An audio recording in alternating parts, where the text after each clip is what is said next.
भादवा की चौथ माता की कहानी। एक बुढ़िया माई के ग्वाल मछिया नाम का बेटा था और बुढ़िया माई अपने बेटे के लिए 12 महीने चारों चौथ व्रत करती थी। बेटा लकड़ी लेकर आता था और दोनों माँ बेटा उससे बेचकर गुजारा करते थे। बुढ़िया माई रोजाना लकड़ी में से लकड़ी बचा लेती थी और चौथ के दिन बेटे से छुप कर बेचकर सामान लाती और 4 पुआ बनाती थी। एक पुआ गणेश जी महाराज को, एक चौथ माता को चढ़ाती, एक ब्राह्मण को, एक अपने बेटे को खिलाती थी। एक पुआ खुद खाती और एक चौथ के दिन बेटा अपनी पड़ोसन के घर गया और वह पुआ बना रही थी। जब उसने पूछा कि आज क्या है जो पुए बन रहे हैं, तब वह बोली कि मैंने तो आज ही बनाए, पर तेरी माँ तो चारों चौथ को पुए बनाती। उसने जाकर माँ से पूछा कि तू रोज पुए बनाती है और मैं इतनी मेहनत से कमाता हूँ। तो बुढ़िया माई बोली कि मैं तो चौथ माता का व्रत करती हूँ। वह बोला कि तू मुझे रख ले या तू तेरी चौथ माता को रख ले। तो बुढ़िया माई बोली कि मैं तो तेरे लिए ही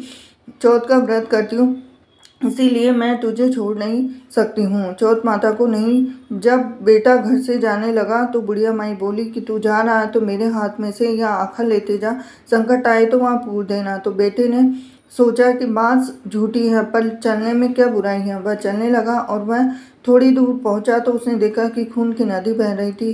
कहीं से भी रास्ता नहीं मिला। आँखा पूर कर चौथ माता, अगर तू सच्ची है तो रास्ता हो जाए। ऐसा कहते ही रास्ता मिल गया और आगे गया तो घनघोर अंधेरा उजाड़ फैला हुआ था। उसने मन में सोचा कि मुझे शेर वगैरह खा जाएंगे। तो वह आँखा पूर कर बोला कि चौथ माता मुझे रास्ता मिल जाए। तब वह जल्दी से रास्ता मिल गया। आगे चलता गया एक राजा की नगरी पहुंची तो वहाँ रोजाना एक आदमी की बलि देता था। तो वह एक बुढ़िया माई के पास गई और बुढ़िया माई रोती बोली कि पुए बना रही थी। तो लड़के ने बुढ़िया माई से पूछा कि बुढ़िया माई क्यों रो रही हो। तो बुढ़िया माई ने जवाब दिया कि मेरे एक ही बेटा जिसकी कल राजा बलि देने वाला है, मैं उसकी के लिए पुए बना रही हूँ। वह बोला, बुढ़िया माई अपने बेटे की जगह मुझे पुए खिला दे, मैं उसकी जगह बलि चढ़ने चला जाऊंगा। तो बुढ़िया माई ने कहा कि मैं दूसरे के पुत्र को कैसे भेज सकती हूँ, लेकिन वह नहीं मानी। तो बुढ़िया माई ने उसको पुए खिला दिया और अगले दिन जब राजा का संदेश आया तो बुढ़िया माई ने सोचा कि मैं कैसे दूसरे के बेटे को बलि चढ़ने दे सकती हूँ। तो वह ऐसा नहीं कर सकती थी, लेकिन बाहर की आवाज़ सुनकर वह राजा के आदमियों के साथ चला गया। तो वहाँ पर मटके पकाने का आव बना हुआ था, जो एक मनुष्य का भोग लेने के बाद ही आव पकते थे। सबसे मिलकर उसे आव में चुन दिया और वह आँखा पूर कर बोला कि एक दिन में यह आव पक गया। मिट्टी के सोने चांदी के घड़े बन गए और वहाँ एक जमादारनी झाड़ू लगा रही थी। तब झाड़ू से वह कंकड़ उछलकर बर्तनों से जा टकराया। तब जमादारनी ने राजा को जाकर बताया कि आपका आव तो पक गया।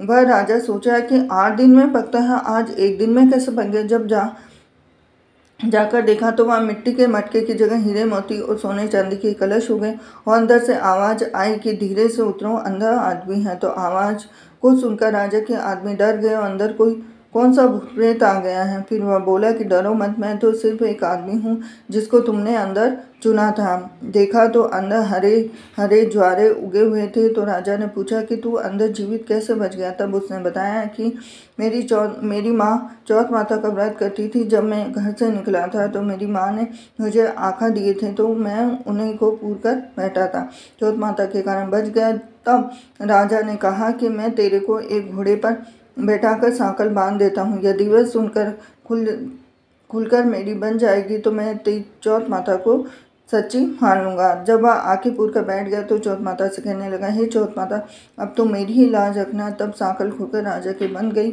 और राजा ने अपनी बेटी के लिए शादी उस लड़के से कर दी। बहुत सा धन दौलत देकर विदा किया।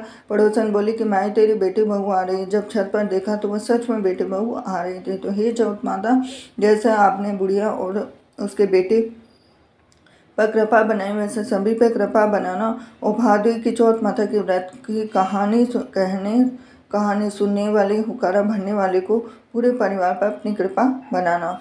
यह थी भादवी की चौथ माता की कहानी। आशा करती हूँ कि आपको भादुड़ी चौथ माता की कहानी पसंद आई होगी। धन्यवाद।